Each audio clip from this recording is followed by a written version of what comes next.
नमस्कार मंडळी, कशा आहात सगळे? तर चला, तुम्ही कधी नाश्त्यासाठी पोह्याचे थालीपीठ खाल्ले नसेल तर चला, आज आपण रेसिपी बघणार आहोत.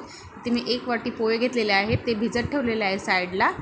पाणी अजिबात आधी काढून घेतलेलं नाही मी. इथे आल्याचा एक तुकडा घेतलेला आहे, मिरच्या घेतलेल्या आहेत, लसूण घेतलेला आहे आणि थोडंसं आपण त्यामध्ये जिरं घालून घेऊया. चला, आता आपण हे वाटून घ्यायचं आहे. इथे पोह्यामधलं थोडंसं पाणी मी काढून घेतलं होतं. नंतर आता आपण याला छान असं हाताने मस्त मळून घेणार आहोत. हे बघा, अशा प्रकारे मळून झालेलं आहे आपलं. आता याच्यामध्ये आता आपण ॲड करणार आहोत गव्हाचं पीठ आणि थोडंसं बेसन पीठ. तीळ घालून घेऊया भरपूर असे. थोडंसं आपण जिरा पावडर टाकलेला आहे, हळद आणि लाल तिखट घालून घेऊया. थोडंच घातलं आहे कारण आपण मिरची घातलेली आहे त्यामध्ये, कांदा घातलेला आहे एक मोठा आणि थोडीशी कोथिंबीर घातलेली आहे त्यामध्ये. आणि आपण जे मिरचीचा ठेचा केला तो पण घालून घेतलेला आहे. आता आपण याला मिक्स करून घेऊया. आधी हातानेच कोरडं मिक्स करून घ्यायचं आहे. मीठ घालून घेतलं आहे, विसरले होते मी, सॉरी.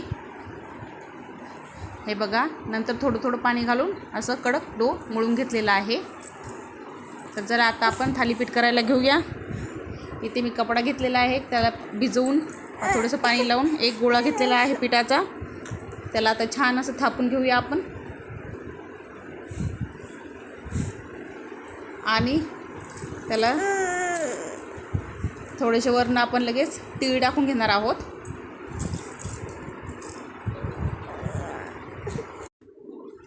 परत थापून घ्यायचं आहे थोडंसं तीळ टाकल्याच्यानंतर.